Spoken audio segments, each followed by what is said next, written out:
Welcome to the alchemy of sex and spirit, where sex, psychology and spirit meet. In this episode, I want to speak about the most effective, radical and yet misunderstood therapy in the world, sexual surrogate partner therapy. And stay until the end for today's magical practice. It might just change everything. When we look at our modern world, it would be easy to assume we're all sexually confident. Sex is everywhere, in advertising, streaming platforms, on social media. But beneath this confident sexual culture, there's something else.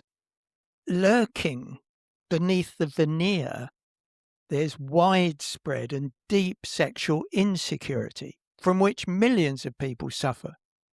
And today I want to talk about that dark side of sex. No, not pornography, but anxiety. And importantly, how to heal it. To understand where that insecurity actually begins, let's begin at the beginning. Before sex, before performance, before even individual identity. When a child is born, what does that child need? Touch, warmth, acceptance. The deepest longing in the human heart isn't sex, it's love. And that love is first experienced in the body. A baby learns who they are through touch, through being held, through being soothed when afraid, through the look in a parent's eyes. Body feelings are memories. They're experiences translated into emotion and stored. And now, here's a critical truth. It's not simply what happens to us that shapes us.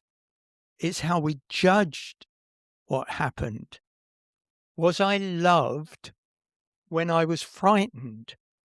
Was I comforted when I failed? Was I corrected or condemned? And by the time a child reaches adolescence, they've already formed a silent, internal judge. And at some point, usually around 8, 9 or 10 years old, something extraordinary happens. The body wakes up. In a boy, spontaneous erections, wet dreams. In girls, romantic and erotic dreams, sexual thoughts, curiosity, pleasure, followed by guilt. Now imagine that awakening happening inside a young person who's never seen sexuality treated as normal, embodied, relaxed. Imagine parents who turn the television channel away the moment a kiss appears. Imagine a religious messaging that equates desire with sin. Imagine no conversation, only silence. So in that case, the adolescent begins to ask, would I still be acceptable if they knew what I was thinking? Would they still love me if they knew what I was doing in my bedroom when alone? So sexuality becomes secret. They still have the desires, they still have the urges, they still masturbate. But now those experiences are wrapped up in judgment. And judgment then hardens into belief. I'm not good enough. I don't know enough. I'm not hard enough. I don't last long enough. Or for women, I'm not attractive enough. I'm not sexy enough. I don't please him enough. These aren't simply sexual problems. They're existential verdicts.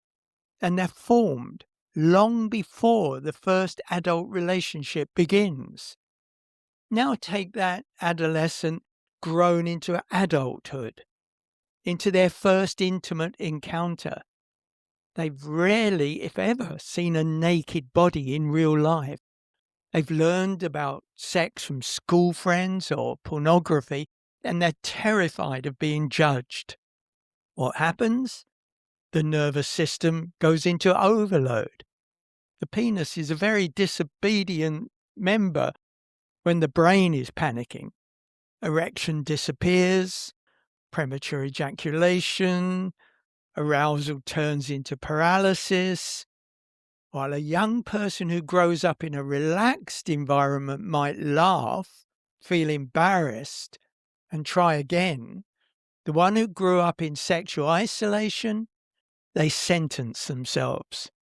I knew it. Something is wrong with me. And then we enter the modern era. Instead of asking, where did this fear of intimacy come from? We prescribe Viagra, injections, hormones, antidepressants. Now, let me be clear, medicine has its place. But if the root cause of depression or chronic anxiety is fear of intimacy, if the root cause is shame, if the root cause is performance anxiety, no pill in the world can heal that. Treating psychogenic sexual dysfunction with medication alone is like wallpapering over a cracked wall and hoping that the crack disappears. You may get temporary function, but you deepen the belief there's something wrong with my body. And underneath, the real issue remains untouched. So, if all of this is true, if the root cause is internal, then the solution must also be internal. A man who fears a mouse must eventually encounter a mouse. If intimacy is the fear, then intimacy must become the medicine. Enter sexual surrogate partner therapy, the most radical, effective, yet misunderstood sexual therapy in the world. Before we go any further, I want to clear something up. Sexual surrogate partner therapy, when practiced ethically, isn't simply sex work dressed up in therapeutic language. It's a structured, psychologically informed, ethically bound therapeutic process designed to help individuals overcome psychosexual, sexual dysfunction, and intimacy, fears, and anxiety. And today, I want to explain what it is, why it exists, who it's for, and how I personally came into this work, because that's a question I'm asked often. David, how did you get into this? And the honest answer is, I didn't plan to. In the late 1970s, after my father died and my son was born, my wife Jane and I made a radical decision. We sold our home, we left security behind, and we moved into a spiritually based community where several families shared life, work, and resources together. And very quickly, the people who came to that community who were attracted by the unity there were those that society didn't know how to hold. Addicts, alcoholics, the mentally unstable, the homeless, men recently released from prison. And by the mid-1980s, we were trained as spiritual counselors and running high-profile rehabilitation projects. But we were actually still young, idealistic, and not sufficiently self-aware. And by the late 1980s, we were burnt out, emotionally exhausted, financially destitute, spiritually broken. We moved to North Wales quietly to rebuild our family life. But I knew something deep inside was unresolved. There was still a calling. Then one day, the telephone rang. A professional colleague asked whether I would travel to the United States to recruit and train counsellors for a new medical clinic treating men with impotence. Now, this was 1991, pre-Viagra. Erectile dysfunction was still called impotence, and most couples would simply suffer in silence. The medical breakthrough at the time was penile injection therapy, prostaglandin injections that produced erections mechanically.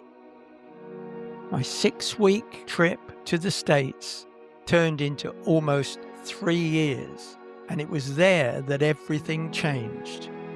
Because what I began to notice was this: many of the men presenting at the clinic weren't suffering from purely organic dysfunction.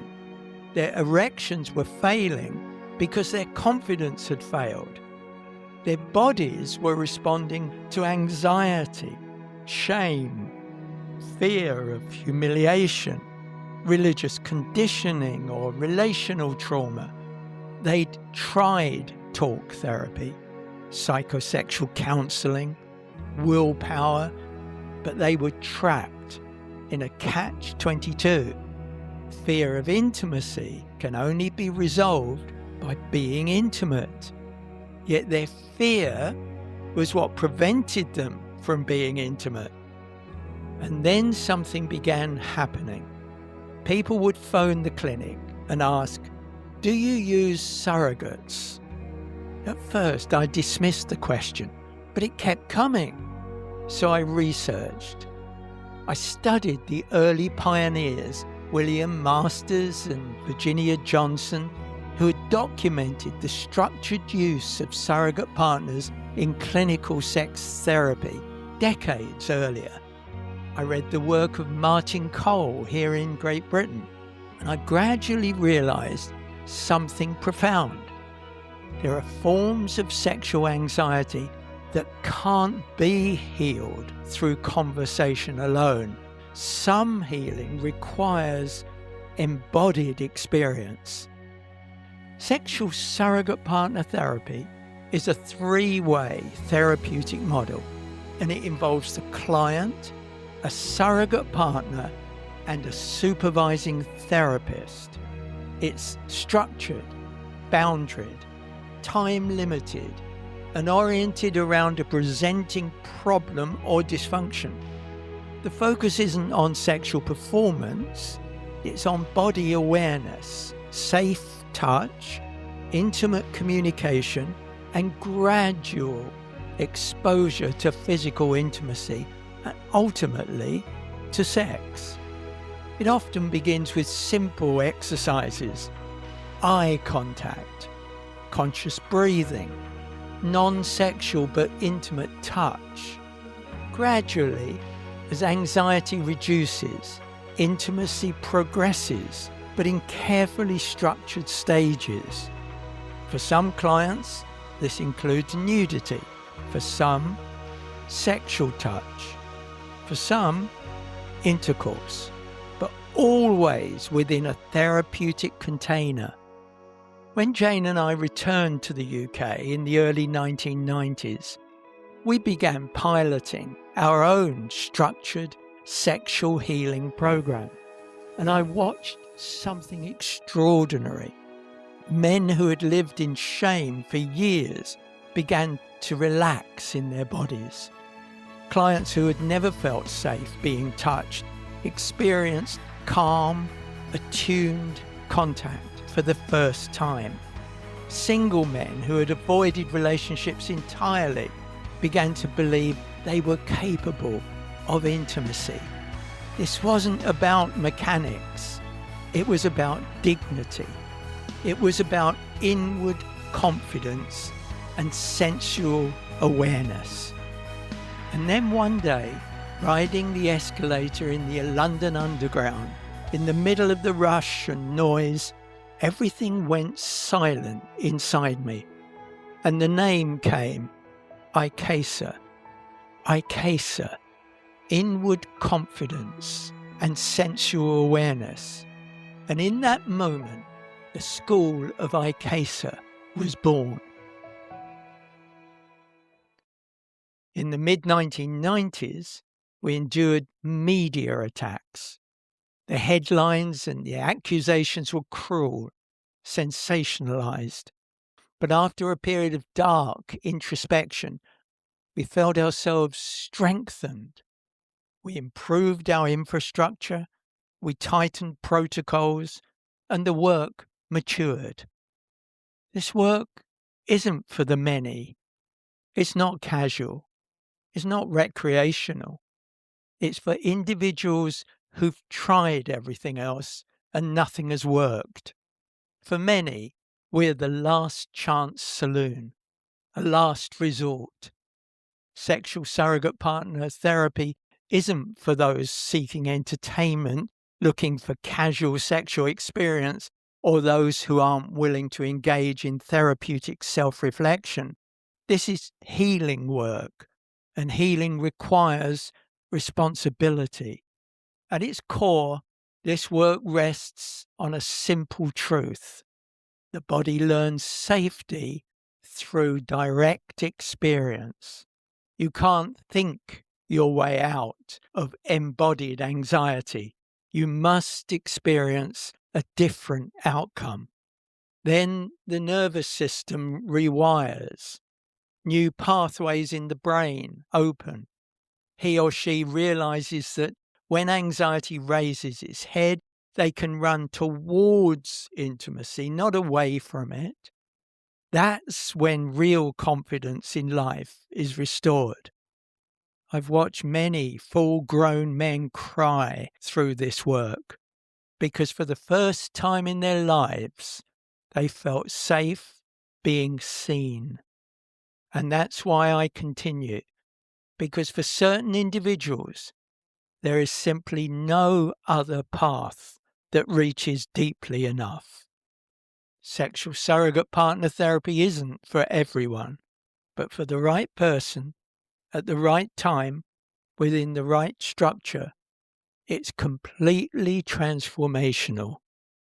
And perhaps that's how this work found me. Magical practice. Find a place where you can be alone and undisturbed for 10 or 15 minutes. Sit comfortably. Close your eyes and listen to these words. The lover asked, "How would you like me to touch you?" The lover answered, "I would like you to touch me as if you were going away tomorrow. Far, far away, and you wanted to remember the feel of my body, the texture of my skin, the hills and valleys that make up the landscape of who I am.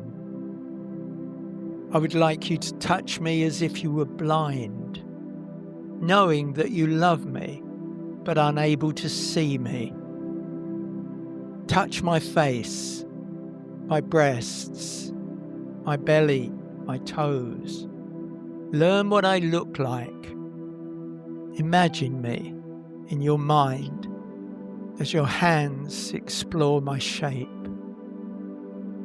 I would like you to touch me as if your hands were healing hands, radiating love energy with every stroke. Feel the energy penetrating through my skin, through my flesh, entering into the cells of my body. I would like you to touch me as if you gained your nourishment through your hands. Feed on me, drink deeply and draw from your touch the love that I hold for you. I would like you to touch me as if you were feeding me through your hands, as if by your touch I am nourished and sustained. Every inch of me cries out for your touch, yearns to be fed. I would like you to touch me as if your hand were a feather, lightly caressing the edge of my being. I would like you to touch me as if your hands were paintbrushes, and as you caress me, you are colouring me in brilliant, sparkling, dazzling hues. I would like you to touch me as if you were erasing the outer me, allowing me to reveal my inner self to you. I would like you to touch me as if you had carved a sculpture and were now feeling its finish, smoothing out any rough areas, enjoying the finished product. I would like you to touch me as if your hands were fire, burning away the dross and leaving only the pure gold of my soul. I would like you to touch me as if your hands were sponges, soaking up the essence of my being. I would like you to caress me as if I were made of dry clay, and by dampening my skin, you enliven my spirit. I would like you to touch me as if my skin were soft velvet.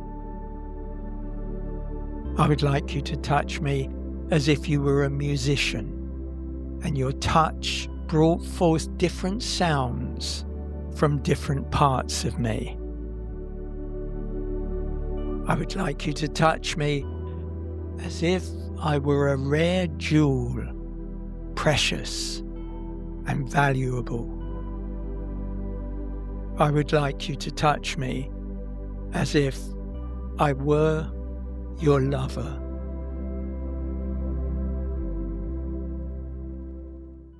Those beautiful words are written by Daffner. If you've enjoyed this episode, you can download my book, Sexual Surrogate Partner Therapy, Exploring the Mystery. Just follow the link in the description or comments section below. Thank you for listening. I'm David Brown, and this is The Alchemy of Sex and Spirit.